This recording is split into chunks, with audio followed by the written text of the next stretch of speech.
talk about a feature that is in OPCDI since the very beginning, but is not used very much in practice, event filters. Next slide. So first of all, OPCDI events are emitted by objects in the information model. And so there are two types of subscriptions that can be made, or monitored items that can be made. Data subscriptions that have a sampling interval, and events that are more discrete. And so objects can emit events, and these events are bubbling up in the information model, and then we can register on one of these objects to basically capture the events that are passing by. And these OPCDI events, we can think about them as temporary OPCDI objects in the information model, and the events, they are carrying properties, so data that comes with the event. And there is a hierarchy of these event types, and we can also extend that to define our own events. And here we see on the right-hand side an example event type, so the drill result event type, and that has a lot of information related to drilling that is important to our use case. And now the clients, stay there. Now the clients, they can create a subscription with a monitored item and listen for events that are relevant to them.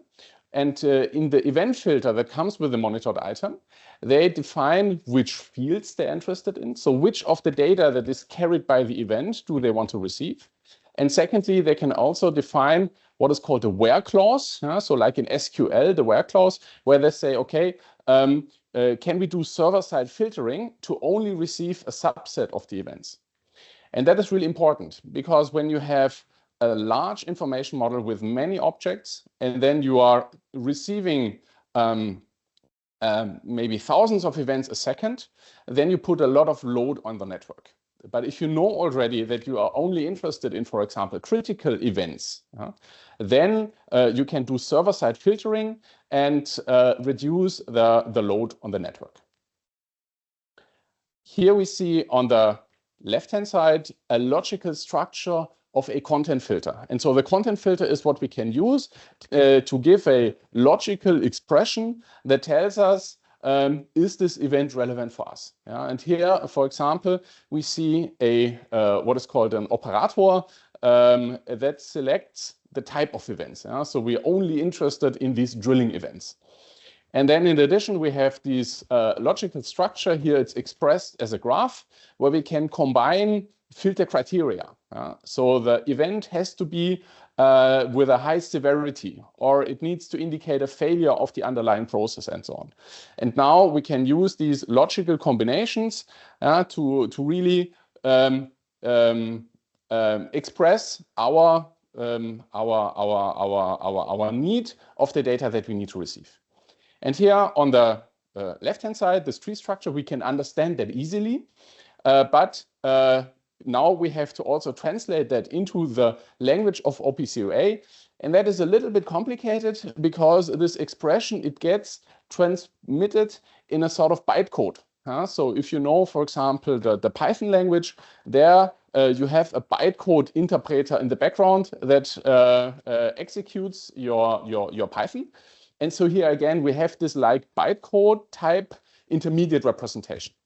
And that is a little bit difficult to handle, verbose, error-prone, and we will explain in more detail what the contents of these possible content filters are.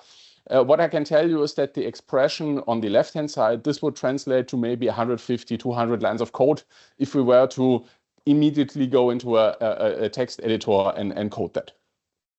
Next slide, please. And so we think that OPCDI events are great and that event filters are very powerful and useful. And more people should use them. But so far, the complexity of writing these filters is a hindrance. And the tooling could be better. And we have a solution that we want to present here. And now my colleague Florian will take over. Hello together. Yeah, So now we are going to introduce our OPCUA event filter query language, and similar to the event filter definition in OPCUA, we start with a select clause. In our query language, the select clause is a comma-separated list of simple attribute operands. To express simple attribute operands within the language, we also introduces a feature complete human-readable syntax for expressing simple attribute operands. And here you can see at the query that the simple attribute operand is composed of a type definition ID that selects an event type from which in value should be read. We can utilize a browse name to create a browse path from our event type to a target node attached to this event type. We can specify a value that should be read from this target node, and an index range that returns a range of index in case that the target value is an array. So now we can define our first queries. And since the expression of simple attribute operands can be quite long as a statement, we also introduce default values for these simple attribute operands. For example, if we want to select a severity value from an occurring event, we can either specify the base event type as the type definition ID and the value attribute, but we can also just use the browse path to the severity and use the base event type and the value attribute as default values. Next, we have to define the where clause. And in this context, the where clause specifies a content filter, which contains a list of filter elements. Each filter element contains exactly one operator and a set of operands. In this context, the operators evaluate the values provided by the operands and return a truth or a truth value. In general, there are three kinds of operands that are allowed for OPCUA event filter. First, we have the simple attribute operands that point to a value inside an event instance. Second, we have an element operand that points to an index of another filter element within the content filter structure. And we have a literal operand that carries a concrete value inside a variant container. On the right side, you can see the possible filter operators that are valid for OPCUA event filter. And as I said before, these filter operators use ternary logic with truth values to determine whether a criteria is met or not. Now I want to just demonstrate or explain to you how the content filter evaluation works within the event filter. And for this, I defined a drill result event from the drill result event type. And now we can go through the tree of our content filter structure and evaluate each of the branches and determine whether the value is true or false. So for example, within our first branch, we can check whether the type definition of the occurring event is the drill result event type, which is true in this case. However, if we go to the right side and evaluate the equals operator, then we can see that this condition is only met in case that the result property of the event is failed. However, in our case, this is true. So this evaluation failed. However, there's a second branch attached to the OR operator, which means we also have to evaluate this branch to determine whether the filter criteria are met or not. In this case, we can see that the operators that evaluate our simple attribute operands are all true. However, since the not operator is attached to the between operator, it means that the value should not be between the provided values, so that the condition fails again at this position. And this results in an invalid content filter, so that no event notification will be sent. A second part of our query language, we also define a where clause. And as said before, the where clause creates a content filter and does the filter criteria to be evaluated. The where clause has to consist of at least one filter operator, so that we can define a really simple content filter, for example, with an off type operator. However, we can also chain operators together to express complex filter criteria. In this case, we extract the indices of each of the operators from our query input and then translate it to the indexes of our content filter element list. Here you can see, on the right side, you can see the query example of our content filter structure. And as you can see, it is only 11 lines of code. However, if you take a look at the where clause, you see that it becomes more and more complex and confusing with the addition of additional operators. To solve this problem, we introduce an additional clause, which we call the for clause. Here, the for clause introduces so-called assignments, which can be used to link operators together. And as a result, we can split our overall tree structure of the content filter definition into small subtrees, making it more accessible. So for example, on the left side, you see in our query input that we defined 4 assignments, for example, the Ceph assignment, the GRE assignment, REST assignment, and so on. And then within the for clause, we resolve these assignments to either individual content filter, which are then added or linked to our where clause content filter, but we can also resolve our assignment to single variable values, just as the simple attribute operand severity. Now we want to give you a short demonstration of our implementation for the query language. And here we provide a tool that you can access from our website. And I will just start with a small query input. So as first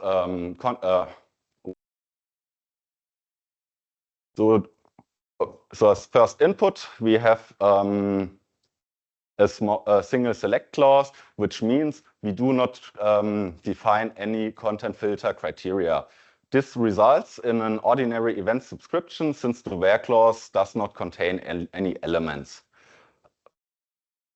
Next, we want to use the default values. And if we enter this input, we then recreate the exact same event filter.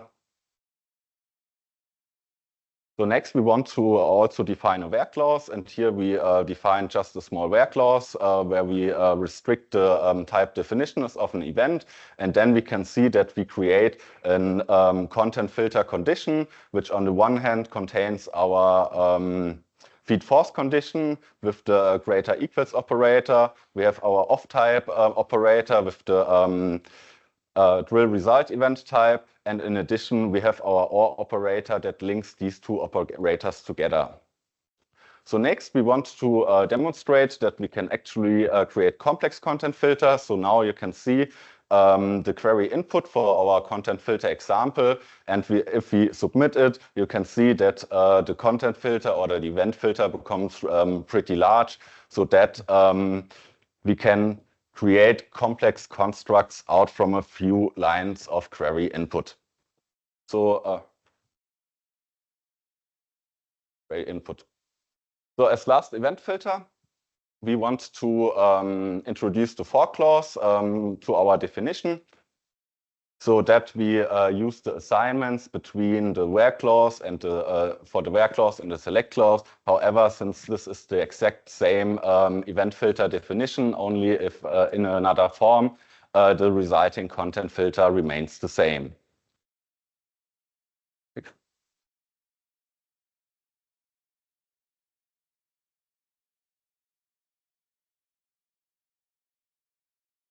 Yeah, thank you, Florian, for this presentation.